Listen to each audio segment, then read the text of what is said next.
अखिलेश यादव का विजय रथ अब झांसी पहुंच चुका है। बिल्कुल गुंजन, देखिए, लेकिन झांसी जब वो पहुंचे उससे पहले वो ललितपुर आए और माहौल बनाया पूरी तरीके से, और इस माहौल की वजह से सियासी पारा चढ़ गया।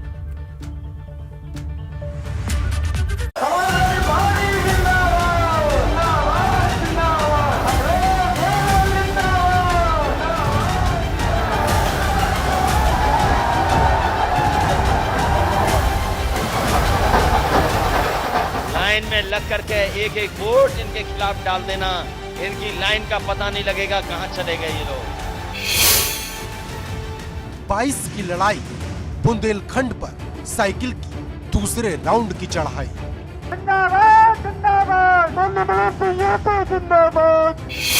ललितपुर से जलियांवाला बाग तक का जिक्र, अखिलेश को सताई किसानों की फिक्र। एक बार तो अंग्रेजों ने जलियांवाले बाग में आगे से गोली मारी थी, लेकिन भारतीय जनता पार्टी की सरकार में किसानों को पीछे से चढ़ा दिया गया।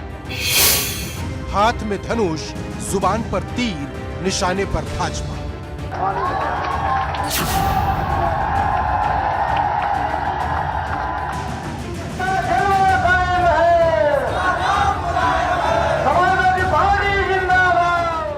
उत्तर प्रदेश का चुनाव जैसे जैसे नजदीक आ रहा है, सूबे का सियासी पारा चढ़ता जा रहा है। और अगर सबसे ज्यादा यूपी का सियासी पारा कहीं गर्म है तो वो है बुंदेलखंड, जहां की सियासी बंजर जमीन को अखिलेश अपने लिए उपजाऊ बनाने में जुटे हैं।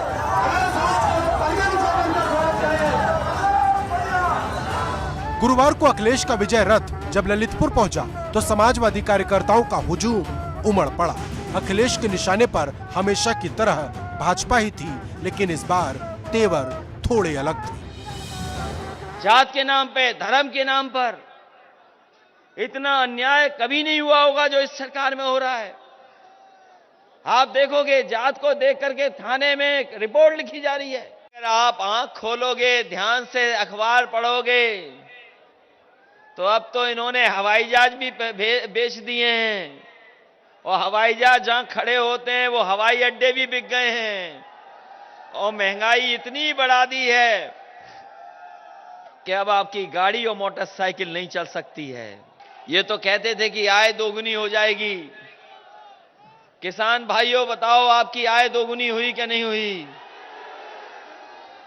जाने किन किसानों की बात कर रहे थे भारतीय जनता पार्टी के लोग। यहां तो नहीं हुई किसी किसान की आय दोगुनी। अन्ना पशु तो घूम ही रहे हैं।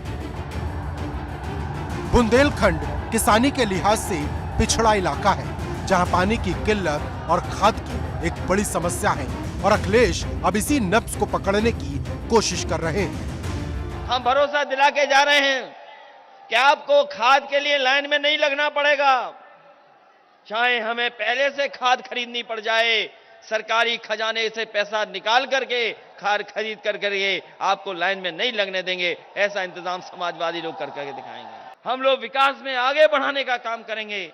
अपने किसानों के लिए हमें कोई फैसला लेना पड़े, किसान को खुशहाल बनाने के लिए नई से नई योजना लानी पड़ेगी। हम किसानों को खुशहाल बनाने के लिए नई योजना लेकर के आएंगे।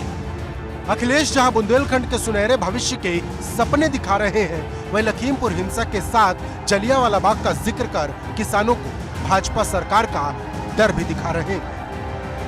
यही भारतीय जनता पार्टी की सरकार के गृह राज्य मंत्री के साथियों ने, उनकी पार्टी के लोगों ने किसानों जो हक मांगने गए थे उनके ऊपर जीप चढ़ा दी। कोई सोच सकता है कि आज के समय पर किसानों को जीपों से कुचल दिया जाए?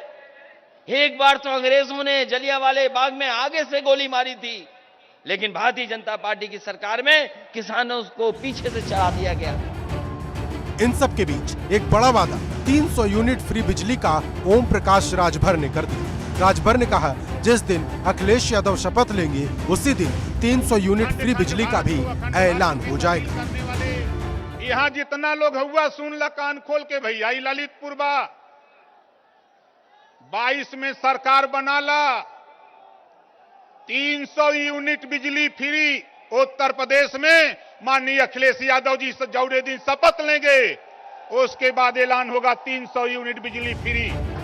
लेकिन मुद्दे की बात यह है कि कि फ्री बिजली को लेकर अखिलेश ने अभी तक एक भी शब्द नहीं कहा। वो सिर्फ कारखाने लगाने, बुंदेलखंड की खुशहाली लाने जैसे वादे करते रहे, लेकिन फ्री बिजली पर एक शब्द नहीं बोला।